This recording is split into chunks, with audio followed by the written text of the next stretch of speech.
ना schedule caste Hindu है, ना बैकवर्ड हिंदू है, न शेड्यूल ट्राइब्स हिंदू है, न आदिवासी हिंदू है। जबरदस्ती उन पर हिंदू धर्म थोपा गया,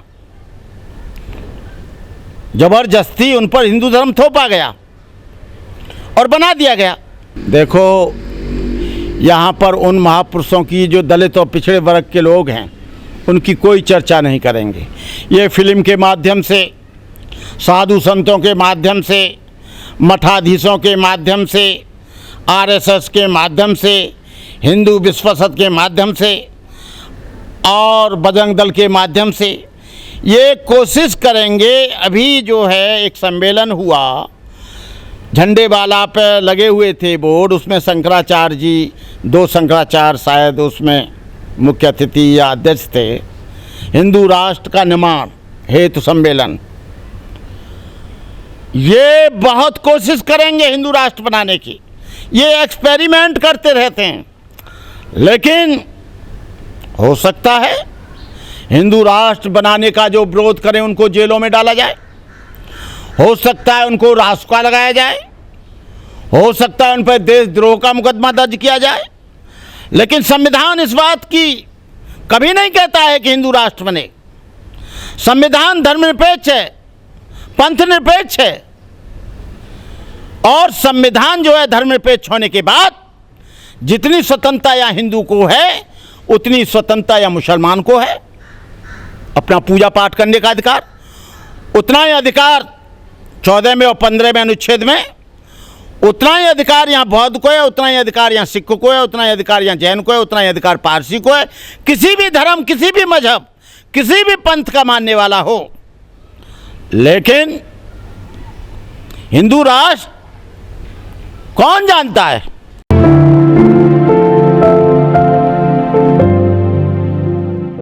अरे बुद्ध की वजह से सारी दुनिया में भारत की पहचान है। मोदी जी जाते हैं और कहते हैं कि मैं बुद्ध से बड़ा प्रभावित हूँ, बुद्ध को मैंने अंगीकार कर लिया है। बुद्धं शरणं गच्छामि सुनते हैं लुम्बिनी में। जापान में जो है वो पूरा परित्राण देखते हैं, भिक्षुओं का पूजा पाठ देखते हैं। अरे उन्हें सोचना चाहिए कि ये बौद्ध राष्ट्र बनाओ, बौद्ध राष्ट्र से बनाने में किसी को कोई आपत्ति नहीं होगी। बुद्ध सबके हैं, जापान के हैं, थाईलैंड के हैं, बर्मा के हैं, और बुद्ध राष्ट्र ही क्यों बनाया जाए? भारत राष्ट्र है तो सही, इंडिया है तो सही, भारत राष्ट्र सबके लिए, भारत राष्ट्र सबको स्वीकार है।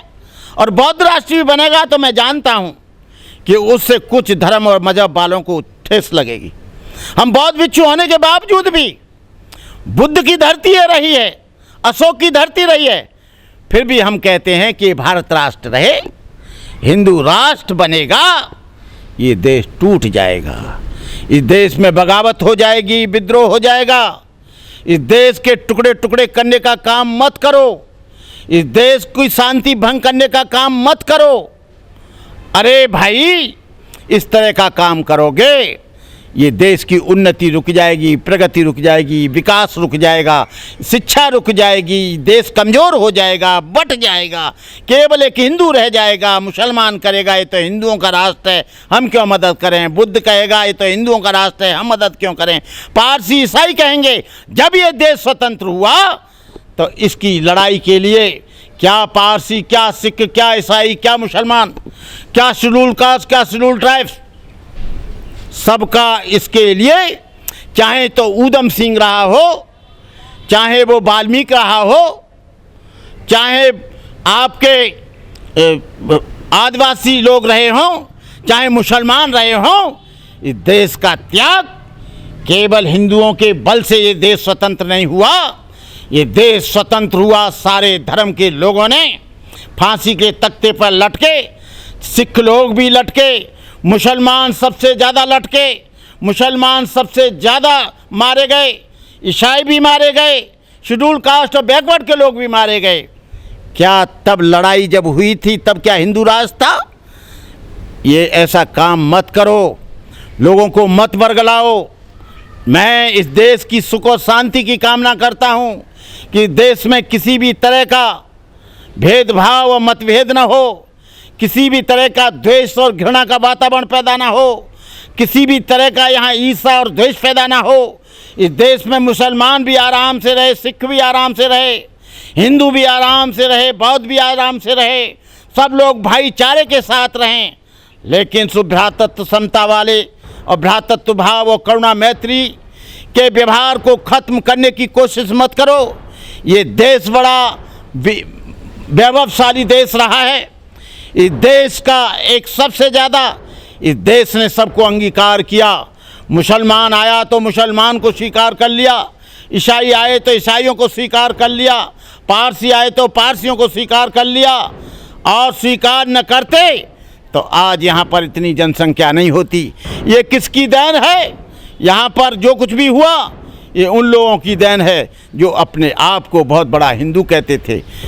मैं इन्हीं शब्दों के साथ अपनी बात समाप्त करता हूँ और अपील करता हूँ मैं तमाम देश के लोगों से कि हिंदू राष्ट्र बनेगा तो इससे इस देश में अशांति पैदा होगी। ऐसा कोई भी कार्य मत करो। आदमी सब कुछ सहन कर सकता है, लेकिन संविधान को आप आघात पहुंचाएंगे, संविधान के आर्टिकल नंबर को आप आघात पहुंचाएंगे, संविधान विधेयक को आप कुचलेंगे तो ये देश भी बर्बाद और तबाह हो जाएगा।